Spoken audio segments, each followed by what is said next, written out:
This video contains strong adult language, may not be suitable for children or sensitive people. Boom boom. High-end talent. Let's all whitewash Big Ben's past so we can forget all the asshole things he did. Oh look, here's Chase Claypool celebrating a first down while the game clock expires. What the fuck is George Pickens doing? He's kind of a beast though, but like, weird. You backed into the playoffs last year with the corpse of Captain Fatfuck, only to try and resurrect the career of Mitch Kissin' Titties. Good luck with that.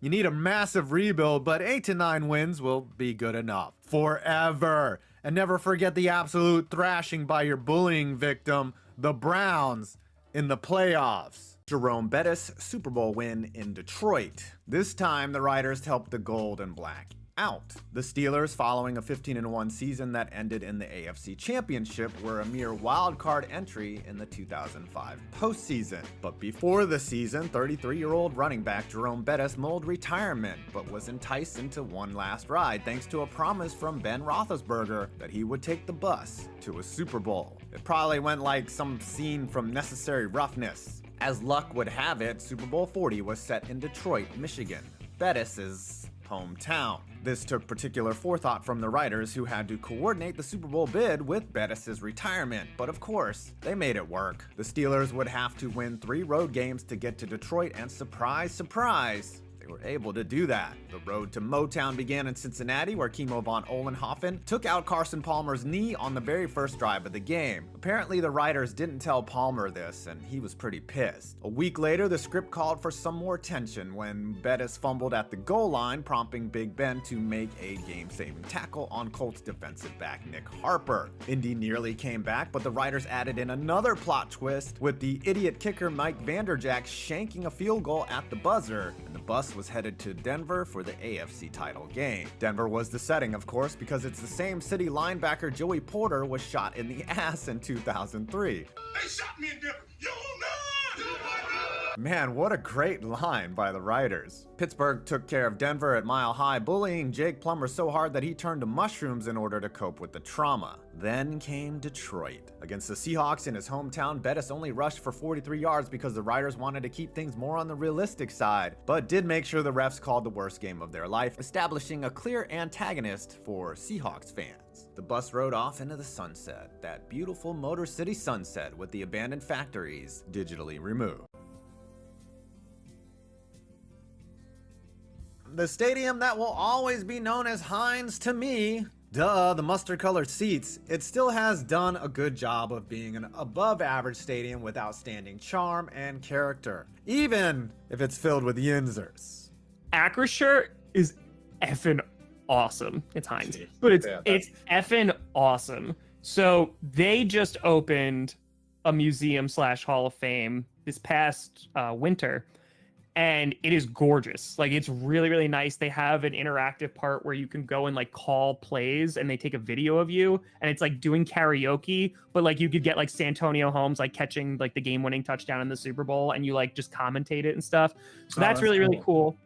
But the coolest part for me was you walk through just like, you know, like the outer concourse and they have the Lombardi trophies there. Like they're sitting there, like they're obviously encased and stuff, and they have like a whole like Hall of Fame of like notable players and everything.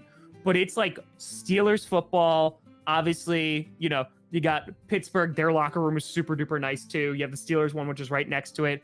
But as we were visiting, like they made it very clear, like this is where football is played. You can get disgustingly close to the field. Like, then there's really no barrier. Like someone could, like a player could walk on and be like, yeah, like shake your hand because you're kind of just like level with them. Number 16, Steely McBeam. The only thing that could make this mascot more yinzer is if you handed him a can of Iron City, a Pittsburgher, and a drunken public citation. I'm just not a big fan of human mascots. This one has a pretty creepy face to go along with its yinzer persona. I mean, if we wanted to be accurate, could be like 300 pounds heavier. The Pittsburgh Steelers. Just like finding bad head coaches, it's hard to find the worst quarterback for a proud franchise. Like the Steelers, Mark Malone headlined the dark ages of the early 80s in the Steel City, succeeding Terry Bradshaw with a 21-24 record and a completion percentage that barely scraped past 50. Numbers that would make Matt Canada salivate. Pittsburgh Steelers, Todd Peterson. Todd Peterson spent 12 years in the NFL, but only won in Pittsburgh in 2002 because he could only connect on 12 of his 21 tries in the Steel City. I'm sure Yinzers cursed his name and said he was garbage. And finally, the Pittsburgh Steelers,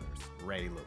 Oh, you thought it would be perfect? Come on now. Steelers fans have extra length in their middle fingers for Ray Lewis. Whether they were tired of his God First act or his dance before games while throwing turf in the air or him allegedly murdering people, Steeler fans cannot stand Ray Lewis. They also hate Terrell Suggs, but, you know, Ray Lewis gets the top spot. So what do you think? The Pittsburgh Steelers?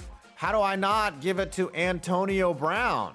Well, that's because Antonio Brown never threw two passes so bad that people thought Neil O'Donnell had bet on the Cowboys in Super Bowl 30. However, I did get a ton of votes for another AB, Artie Burns, who lived up to his last name. The Pittsburgh Steelers. Now, here's a team that doesn't make many trades. When they traded up in the 2007 NFL draft, it must have been for a good reason, right? No, the Steelers traded up 7 slots with the Packers to take punter Daniel Sepulveda. Sepulveda was talented, but was often injured. He would be out of the league in 5 years and didn't actually punt much. The Packers got the 192nd overall pick, drafting serviceable linebacker Desmond Bishop, who won a Super Bowl in 2010. Over said Steelers. The 2020 Pittsburgh Steelers. Ah yes, the all-meme team. The 2020 Steelers started out 11-0 and were overcoming both the NFL and the pandemic with ease as the terrible towels waved in people's living rooms, not the stands. As the high-end talent played both up and down to their competition, an aging Captain Fatfuck pieced together an amazing start to the season. Then, a narrow loss to the inept Washington football team started showing signs of cracks in the foundation. The Steelers then lost 4 of 5 to close out the year. The once dominant team finished 12-4 and went from a shoe-in for the top seed to a lowly division winner where they would face the rival Browns in the playoffs, who hadn't won a postseason game since they were the Ravens, or whatever they were before the Ravens. Oh, I think we know what happened. Well, hello everyone. I'm glad you can join me on this fantastical Sunday night. Probably either going to be a draw or a quick option play. Oh no, and they fumbled the snap, dude. What the fuck? Dude! Oh, fuck you! It's a touchdown, Cleveland. Oh, here, look, here I am. Here's the snap. Oh no, it goes over me. What the fuck, Pouncy? Ben goes back, fakes the handoff, 3-5-step drop. He's going to scramble, and he overthrows it, and it's intercepted. Fuck you! Ben, you're fucking trash! Retire! Pittsburgh Steelers, Dan Rooney, another tough to find a bad one team. Owner Dan Rooney served as the de facto GM in the 1969, nice, and 1970 seasons, going 6-22. Rooney recognized he didn't know what he was doing and hired Dick Haley, who went on to win 4 championships. The Pittsburgh Steelers. Remember when Mike Tomlin stood on the sideline and basically stopped Jacoby Jones from scoring a return TD? Well, that wasn't as nearly as controversial as when Juju Smith-Schuster kept dancing on other teams' logos and TikToking it, which is okay when you're 11-0, but that turned out to be ammo after the Browns shit-piped them in the playoffs later that year. Acrisure Stadium, Pittsburgh, Pennsylvania. Yinzers just probably had a heart attack, but yes, Acrisure Stadium is getting a few gray hairs and could be set for replacement in the next decade. It was renovated in 2007 and expanded in 2015. The tricky part to replacement would probably be having to tear down the existing structure and rebuilding it on the same site, which just seems natural for Pittsburgh. The team announced earlier this year that upgrades are coming, and then they went out and got Russell Wilson. Pittsburgh Steelers firing Chuck Noll after the 1991 season. The Steelers' rock bottom came with the firing of legendary head coach Chuck Noll following a disappointing 7-9 record in the 1991 season. Noll, who led Pittsburgh to 4 Super Bowl titles in the 70s, struggled to replicate that success in his later years with the team. The 1991 season's failures, marked by inconsistent quarterback play and a stagnant offense, brought his tenure to an end after 23 seasons. Pittsburgh Steelers. The Steelers have had good fortune over pretty much their entire existence. Though every Steeler fan hates Neil O'Donnell, their biggest loss was the injury to Ryan Shazier in 2017. Losing him completely changed the complexion of their defense and ended up costing them for years to come. And directly that season, as they finished 13-3, but couldn't stop the Jags from scoring in the playoffs. They went from NFL elite to NFL Met in one season, and it's been that way ever since. Pittsburgh Steelers, 1969. The standard is the standard with the Steelers, as they have not had a losing season since 2003, and even then they still had 6 wins. Going 1-13, the Steelers were one of the league's worst teams in 1969. Nice.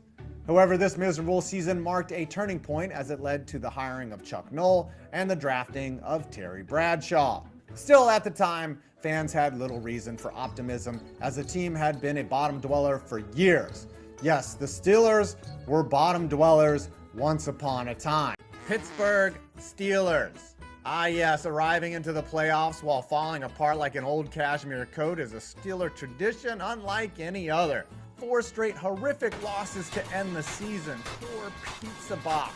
Russell Wilson worked out because of TJ Watt's anime shit, but when Russ freezes up in the pocket like cold pizza snacks and gets sacked once again, go ahead and stuff that terrible towel in your mouth, because I don't want to hear it. Mike Tomlin not accepting a penalty because he thought he had is the dumbest thing ever and cost you a win versus the lowly fucking Browns. Tomlin dropped the ball like George Pickens on that one, and he'll never get fired. He'll be promoted to coach for life. Forbes Field, Pittsburgh, Pennsylvania. Forbes Field wasn't just weird for baseball, its primary function, it was pretty weird altogether, but hella weird for football too. Tucked into the Oakland neighborhood of Pittsburgh, the park was opened in 1909 and served as the Steelers' home from 1933 to 1963. The stadium had 3 decks, including this weird one that was stapled onto the roof. The grandstand is oddly truncated, and they built this bleacher seating here that looks completely odd. Check out the parked cars too. You see the outline of the football pitch here, as it is placed in the weirdest angle to watch the game of football. Apparently it couldn't fit across this area, which would have made much more sense. On the visitor sideline, it's nothing but vast openness with a home run fence in the background. Again, weird by today's NFL standards. 7 years after the Steelers left Ford Field, it sat abandoned but was demolished in 1970, and Posver Hall for the University of Pittsburgh sits on the same grounds. Pittsburgh Steelers, Super Bowls 9 and 10, and Super Bowls 13 and 14. Imagine urinating tree if we had social media back in the 70s when Steeler football dominated. He'd somehow be even more insufferable. After winning Super Bowls 9 and 10, the Steelers finished 10 and 4 in 1976, but the Oakland Raiders laid in waiting to exact the revenge for the Immaculate Reception, beating the Steelers 24-7 in the AFC Championship game on their way to their first Super Bowl title. 2 years later, the Steelers were at it again, winning Super Bowls 13 and 14. However, in their three-peat attempt, the Steelers weren't as good the year before, finishing 9 and 7 and missing out on the playoffs. It would be 10 years until another three-peat try. Pittsburgh Steelers. Yes, Santonio Holmes' toe tap is iconic, but the Immaculate Reception is number 1 for the Steelers, as the play is not only one of their most emblematic, but also the most debated. The play happened in the 1972 divisional round with 22 seconds left. After a deflection, the ball was caught by Franco Harris, who did the rest. Some argue the ball hit the ground, others who hit it first, and all of you can argue in my comments to help my engagement, and maybe you're a master debater. Oh, there's that Steeler way, isn't there? It's drinking Iron City beer, eating a Pittsburgher, heading downtown, getting a domestic dispute charge, and then watching your team go 9 and 8. What? You guys have only had 3 head coaches? That means Mike Tomlin is never going to get fired. Never heard that trope before. Art Rooney Sr. Acrisure Stadium. Located in a park near the southeast entrance of Acrisure Stadium is a statue of Art Rooney Sr., ready to posthumously lead this team to 9 and 8 Super Bowl. This one is cool because it's the only one on the list where the subject is seated and smoking a fat stogie. The statue was sculpted in 1990 and was originally installed at Three Rivers Stadium. I think it's great and is appropriately understated. Acrisure Stadium, Pittsburgh, Pennsylvania. Acrisure Stadium was built in the old parking lot of Three Rivers Stadium, but according to sources before Three Rivers, way before that, it was a junkyard and a service yard. It seems pretty common to put a stadium in an industrial district of a city, as most of the land is already flat. Like your mom. Three Rivers Stadium, Pittsburgh, Pennsylvania. Three Rivers Stadium was a concrete dual-use bowl that was demolished and replaced and is basically the parking lot of the new stadium, Heinz Field. A plaque marks where the Immaculate Reception took place, along with a marker for home plate. Pitt Stadium, Pittsburgh, Pennsylvania. Pitt Stadium was the home of the Steelers for over 11 years and the home of the Pitt Panthers from 1925 to 1999. The Steelers moved into Three Rivers Stadium in 1970, and the Panthers eventually moved to Heinz Field in 2001. It's still Heinz Field to me. Pitt Stadium was demolished in 1999 and replaced with the Peterson Event Center, an indoor arena which hosts the Pitt basketball team. And I think they play hockey there too. Acrisure Stadium. Now you might wonder why I would want to fix this stadium. The real problem I have are these two exits right here. They're just, because of the transit system, the two exits don't look all that great. It's not symmetrical and that is bothersome to me. So we're gonna fix this problem here. What I think I can do is I can either remove these here. I want to put these circular ones down here and make this a completely symmetrical stadium. So what we'll do is just grab this one here. Okay, yeah, that would go over here. All right, we got a problem here with this. Let's turn that off. We can just remove this here. Nice.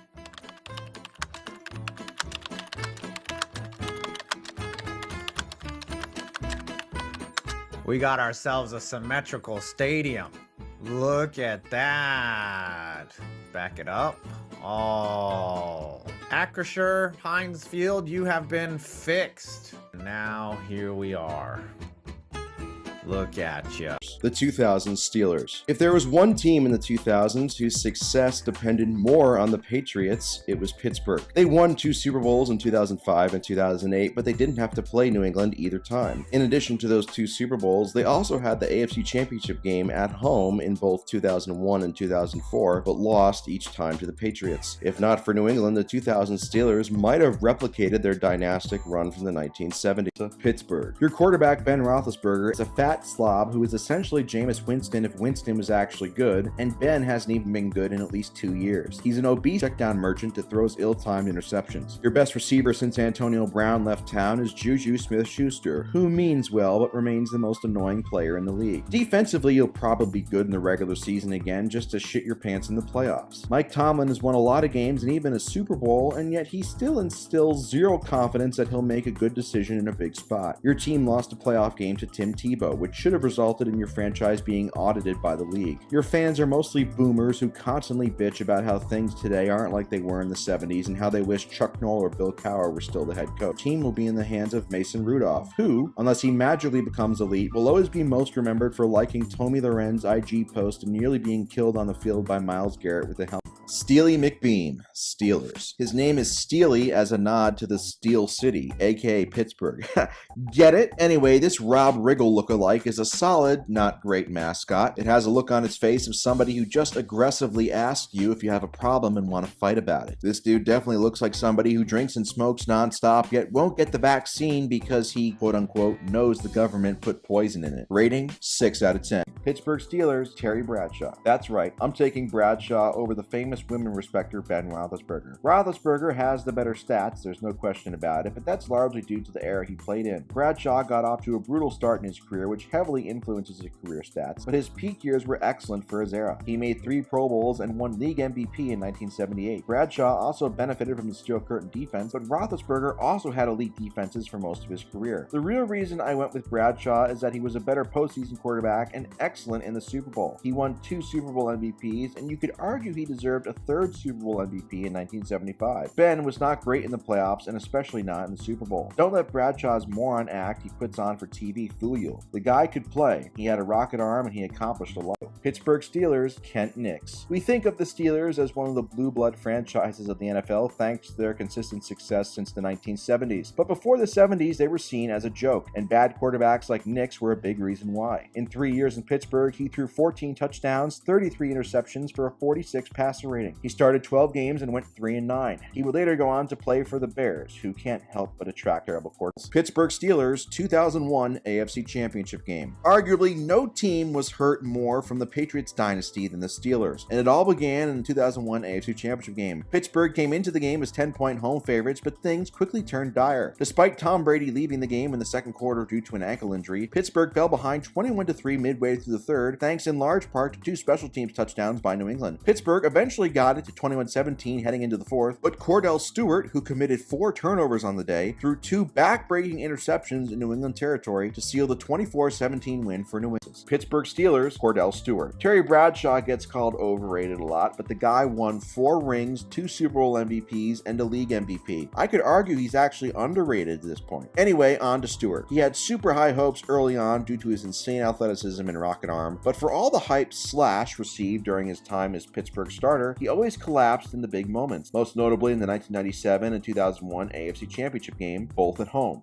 Pittsburgh Steelers. Now that the AFC North's original version of Deshaun Watson finally retired after 18 years, the Steelers are, well, they're pretty much the same boring-ass team they've always been outside of a few years in the mid-2010s with Antonio Brown and Le'Veon Bell. Whoever they decide to start at quarterback is going to throw a shitload of checkdown passes, and it's going to suck to watch. The defense, led by TJ Watt and Cameron Hayward, was surprisingly bad last year, and hell, it could be average again, and this fucking team will still find a way to have a winning record, and people will still think Mike Tomlin is overrated, and shit, they might not be wrong. It makes no sense. Steelers fans are some of the most miserable fucks imaginable who still live in the 1970s. This might be understandable if the team hadn't had any success in a while, but you haven't had a losing season since 2003. Stop being so miserable, you fucking assholes. Also, fuck every single Steelers fan who ever supported that fat blob of shit Roethlisberger at any point after 2010. You're no better than any of the Browns fans supporting Watson right now. Pittsburgh Steelers, 1978 Terry Bradshaw. Sure, Ben Roethlisberger has a lot more great raw stat seasons than Bradshaw did, but 1978 Bradshaw won league MVP and Super Bowl MVP, throwing for 28 touchdowns in the regular season before having an incredibly efficient postseason in which he had 8 touchdowns and a 104.1 passer rating, including the Super Bowl versus Dallas when he threw for 4 touchdowns in a 35-31 win. Bradshaw's clutch play in the fourth quarter of the Super Bowl also brought the trophy home for Pittsburgh, their 3rd Lombardi in a 5-year span, and they would repeat the next year to have 4 in 6 years. Pittsburgh Steelers. Your fan base and community cheered on an alleged serial rapist for 18 seasons because he was good at throwing a football. You don't deserve to have 6 rings and iconic franchise status. 3 head coaches since 1969 is a legitimately cool stat. It's also a sign of complacency and unwillingness to change. I honestly don't know whether insulting Mike Tomlin makes Steeler fans upset or happy, which in and of itself is a sign that they aren't very smart. The guy's been there for 16 seasons, won a Super Bowl, made 2 Super Bowls, 3 AFC Championship games, and never had a losing season. But he also has a losing playoff record and just a 3-7 playoff record since 2011, so he's either the best bad head coach of all time or the worst good head coach of all time. I do know that racism absolutely plays a part in Steelers fans hating him though, because Bill Cowher was just as bad of a big game coach with as many rings and Super Bowl appearances as Tomlin, and he is beloved in the Steel City because of his grit and toughness, aka White. His awful 2-4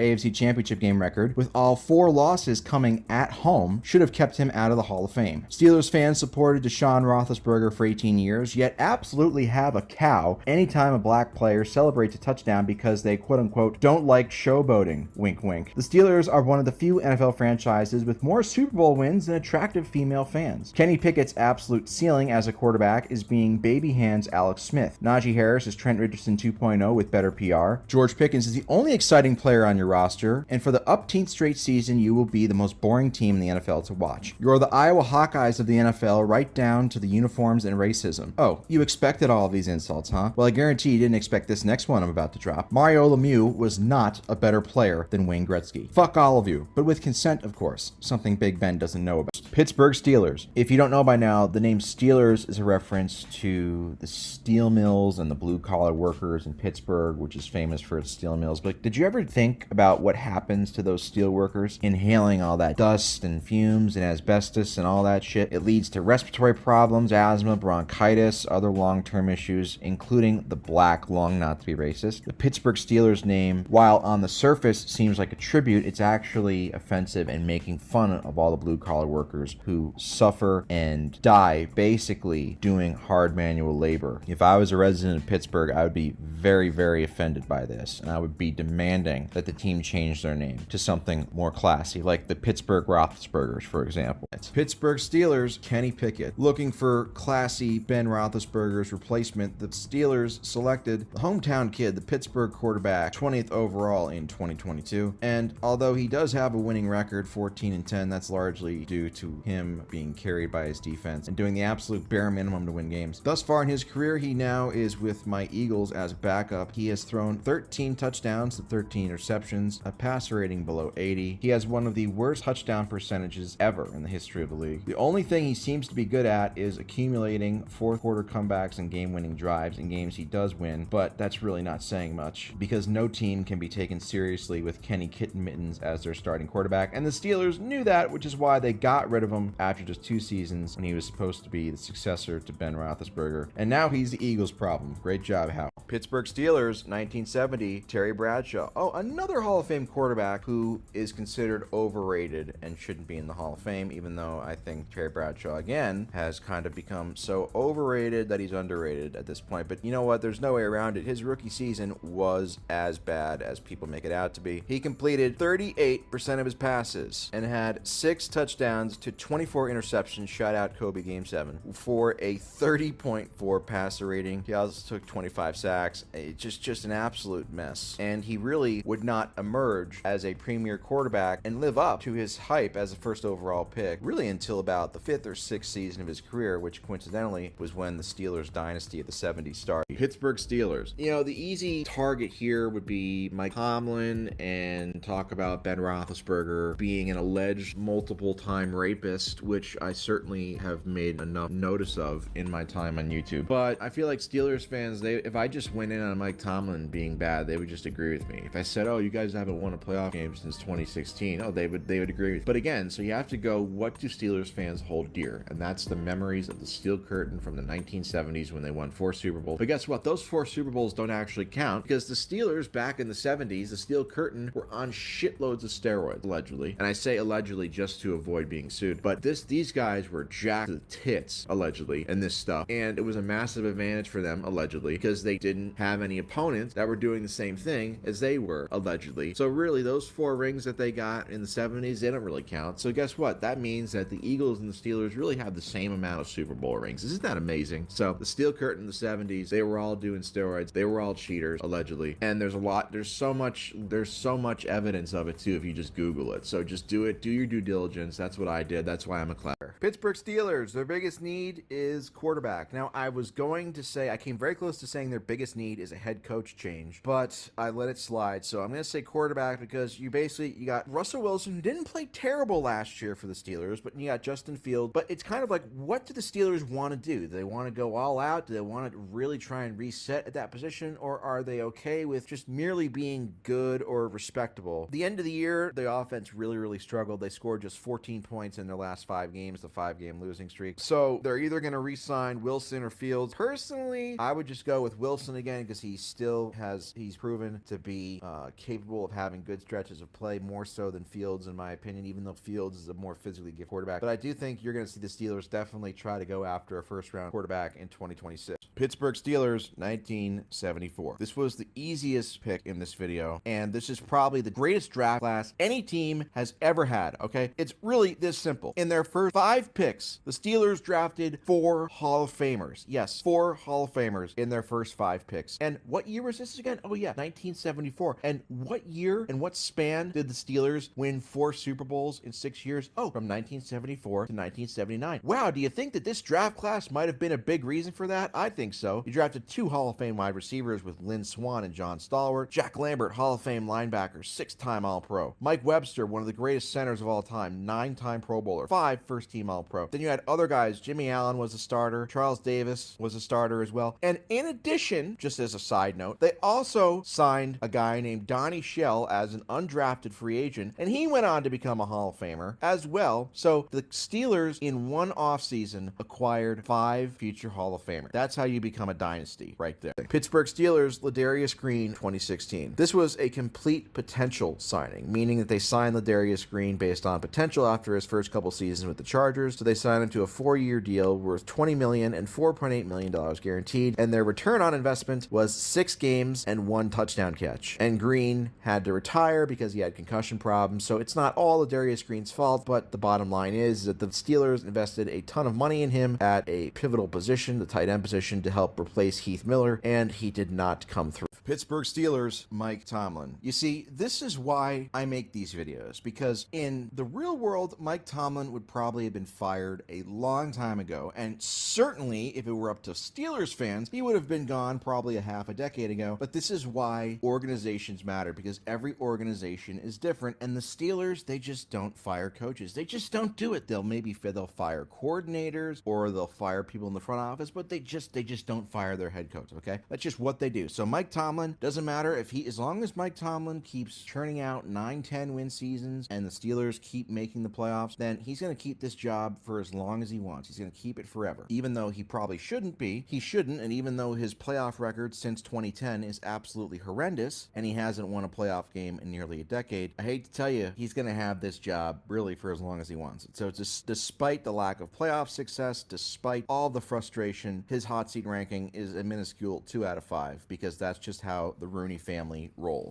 Pittsburgh Steelers, Calvin Austin III. Austin was drafted in the 4th round in 2022, but he didn't play in any games as a rookie. And then in 2023, he had just 17 catches. And then last year, he increased that to 36 catches for 548 yards and 4 touchdowns, averaging an impressive 15.2 yards per attempt. Now, if there's one thing about Aaron Rodgers, who is the new Steelers quarterback, he does not really like throwing to tight ends. So the receivers, DK Metcalf, whatever, is going to be his number 1, but Calvin Austin Jr. is going to be a guy to look at when Rodgers throws deep, and I think he could be another deep threat for Rodgers, and I see his numbers increasing. I don't know how many games the Steelers are going to win, but I do see Calvin Austin having an increase in production with Rodgers there, instead of having to switch up with Justin Fields and Russell Wilson. Pittsburgh Steelers, Aaron Rodgers. Aaron Rodgers is always going to be revered for his talent and his ability and his highlight reel throws, and rightfully so, because he's one of the greatest quarterbacks ever. He's a future first ballot Hall of Famer. He does have, in my opinion, the best arm talent ever. He does have, in my opinion, greatest highlight reel of any quarterback ever. But the Aaron Rodgers that the Steelers are getting and are banking on carrying their team back to relevancy is not the same Aaron Rodgers from the Obama administration, or even a couple years ago when he won a couple MVPs. He hasn't had a good season since 2021. You never know if he's going to get injured. He just seems to be washed up. Although there were moments last year with the Jets where he had some good games and he showed flashes of the old Rodgers. And to be fair, I think the Jets' 5-12 record was a little bit misleading and not all his fault, because they had some bad special teams play. But the days of Rodgers being a productive elite quarterback are gone. I feel confident in saying that. But because he's on the Steelers, he could end up throwing 5 touchdowns in 17 games, and the Steelers will somehow find a way to finish 9-8 or 10-7 and get blown out in the wild card round. That's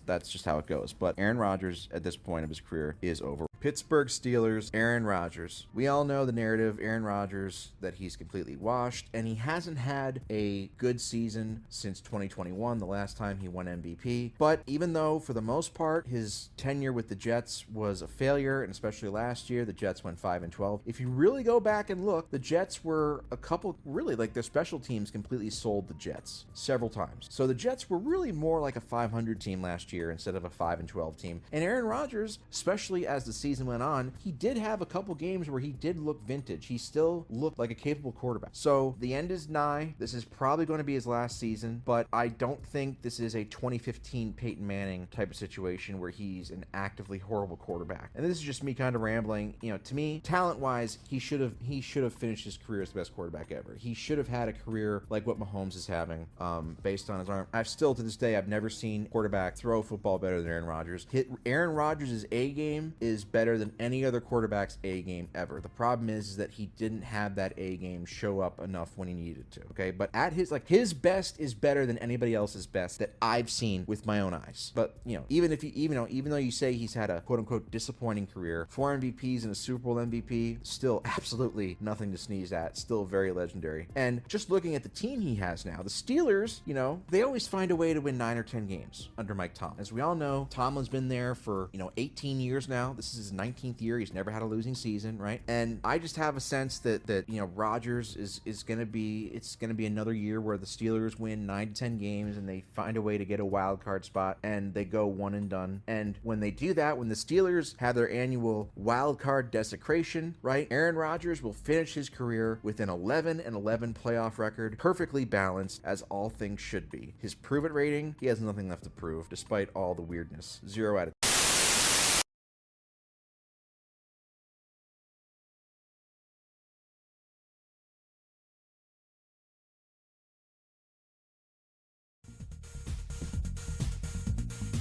Well, hello everyone.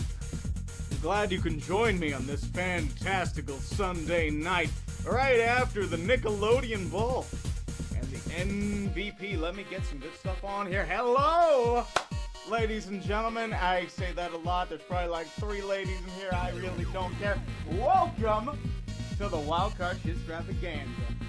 You can guess what side I'm already cheering on right now as the Cleveland Brownies play their first playoff game since 2002. And if you remember correctly, they played the Pittsburgh Steelers at Heinz Field. And Chris Ma'afala scored the game-winning touchdown. It was beautiful. You see my ugly face? You got my stellar uniform. I got my stellar terrible towel. I'm in my living room today because the stream upstairs in my quote-unquote office has a little delay. It's 1st and 10 at the 23. 3 wide out set. Ben out of the shotgun. This is probably either going to be a draw or a quick option play. Oh no, and they fumble the snap, dude. What the fuck? Dude! Oh, fuck you! It's a touchdown, Cleveland. Are you fucking kidding me? The first goddamn play! What? Oh, here, look, here I am. Here's the snap. Oh no, it goes over me. What the fuck, Pouncy? What the fuck was that? Tight end Vance McDonald to his left. Ben goes back, fakes the handoff. 3-5-step drop. He's going to scramble, and he overthrows it, and it's intercepted. Fuck you! Ben, you're fucking trash! Retire! And look, oh, here's a ball for me. Wow! Fuck, man. Baker 3-step drop. Quick pass, slant right to Jarvis Landry. Trey Edmonds makes a tackle, and we are completely fucked. Touchdown, Cleveland, because Trey Edmonds is fucking garbage, and he over-pursued again. Way to go.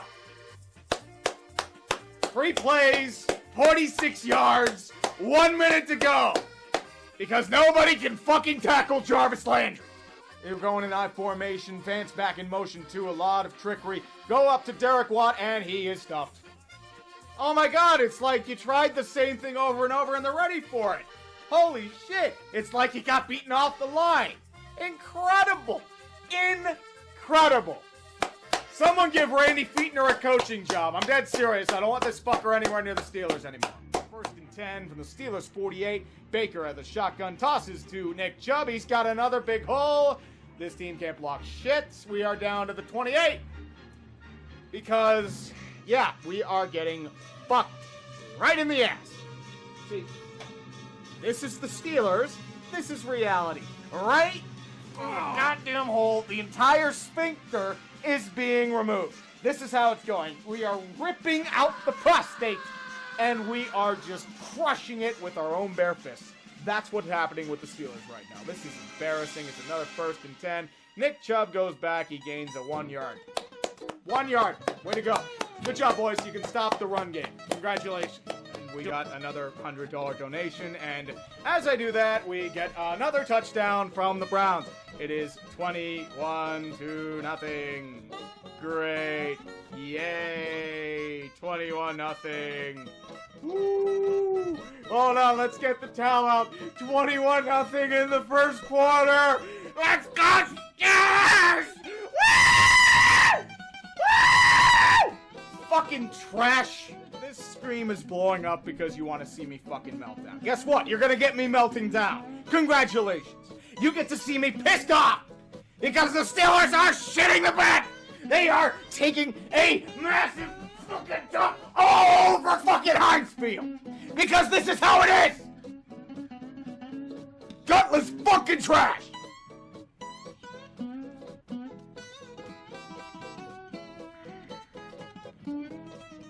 This is what we went 11-0 for? Really? Really?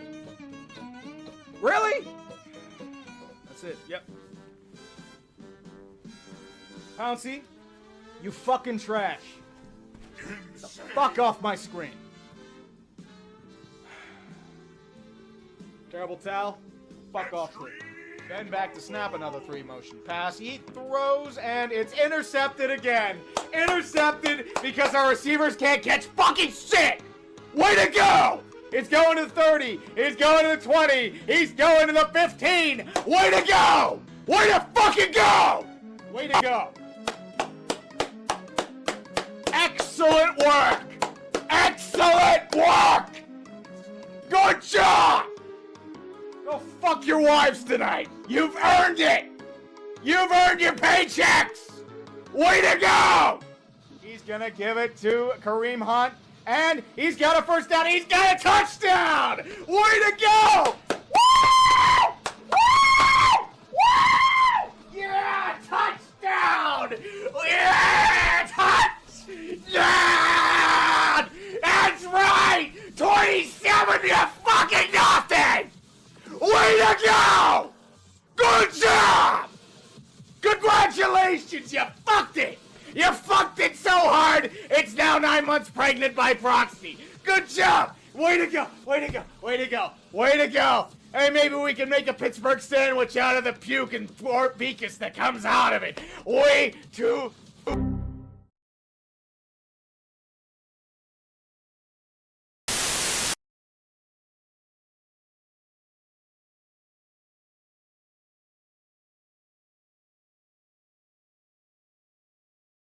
And with that being said, I am going to grab another drink because I feel like the Steelers are going to completely fuck this up. We'll be right back. Steelers are going to pick Kellen Mond and like it. No, they're going to pick a running back because what the fuck is If they take a running back, you're barking up the right tree. With the 24th pick in the 2021 NFL Draft, the Pittsburgh Steelers select Najee Harris. Najee Harris. Motherfucker. They did it! They did it! Who's gonna fucking block for it? You did it! You did it! You took the one position that you couldn't take. You took Najee Harris. You had trouble on your line. You had trouble on your edge. And you went and took a running back. Fuck. Even Uche watched this. Tree's gone. Tree's gone. So everybody pump the brakes here. Pump the brakes. We need that donut. We need that donut to set You the need the last part. Cheers the chug. Come on. The Steelers think that they're gonna make a Super Bowl run. Oh, That's come on. what Pull that weight. You're a signals. pull. This is a fucking Belgian dark that's 9% ABV. I'm not fucking chugging the whole thing. The shit I chugged is 11. Here. Chug it, you little bitch. It's happening. Done high watermelon. It's happening. It is People are absolutely texting me. People are laughing. Who the fuck is blocking for him? You wonder why you had no running game? Because you had no fucking run blocking! I had to take a shit, and then I come back and oh, here's Najee Harris. We're gonna get you go Super Bowl. You have a fucking geriatric 38-year-old quarterback who can't throw with the damn and can't run. What the fuck do you? What the? God damn it! I'm surprised this thing didn't fucking break.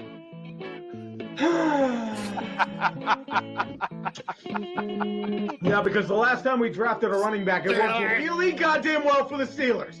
Really goddamn well. Jack Someone Danaher, say R.I.P. Rashard Burrow's Mendenhall career. win? Yeah, like here, I'm Rashard Mendenhall. Oh no, I fumbled the ball again and again and again. Here, look, I am against the Packers. Oh no, I fumbled the football. Oh my God, I'm Rashard Mendenhall. Here's my gear. Oh, I fumbled. Here's my mic. Oh no, I fumbled. Here's my remote. Oh no, I fumbled it. It's just like I'm Rashard Mendenhall. Taylor! I fumbled the football. Here. Here I got contact. Oh my God. Oh no, I fumbled everything. I fumbled everything! Oh my God! Wow! 5 points? What's the point of a fucking running back if you don't have a goddamn line? You saw what happened with Ezekiel Elliott last year.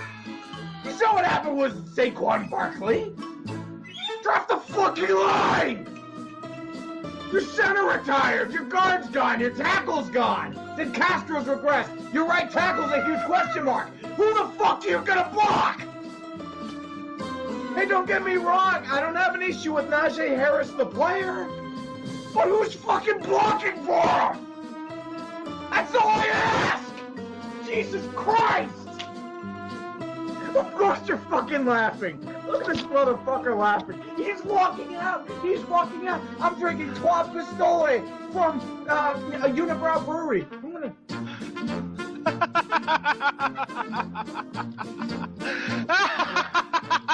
Kid, chug this shit. Come on! Steal your resolve, you yinzer fuck! Suck my 2-inch dick. If I can find it with these tweezers, I... With the 55th pick Lineman, in the 2021 NFL minors. Draft, the Pittsburgh Steelers select Pat Freiermuth from Penn State University, tight end. Woo! Here we go, Steelers. Wow, I mean, to be a member of the Steelers. I knew they were gonna pick a wide receiver or tight end. They're doing this for Ben. What's a line? I don't know what a line is. Jesus Christ. I know, like, everyone says, like, oh, there's only one draft, but I mean, like, dude, once again, not an issue with Freiermuth, but what are we doing? You had 2 chances to address your line. Well, remember, you got 6 picks in this draft. You got more picks to come by. You'll be fine. You'll pick up some more depth here in the draft. Yeah, go fuck yourself. Okay, but think about the upside though. He's probably he's the second best tight end in the draft. Yeah, I know him, he's the second best right. tight end. You got him all the way at 23 in the second round. So you want to invest in the running game, but you're not getting the linemen to reinforce him. I don't get it. Viewer. I know tight ends block, but the problem is they're going to use him as a pass option. Yeah, he's not going to be like That's the thing. Run They're block. using him as a short-range passing option like Ebron, and Ebron had issues catching the ball. So that's why they drafted Freiermuth, because they can have a reliable option catching the ball. What Ben did best, Heath Miller. That's what they're looking for. Heath Miller, a two-way guy who can catch a ball, be really underrated, yet have like a decent impact in the run game as well. But I think it's going to be more of a pass option right now. That's what they're dealing with Freiermuth. They're seriously like an ostrich with their head in the sand. Like, they just do not want to hear that they need. I've been saying this for years. And that's funny because, well, viewer newest says break out the bourbon. Pittsburgh is going to need it this year.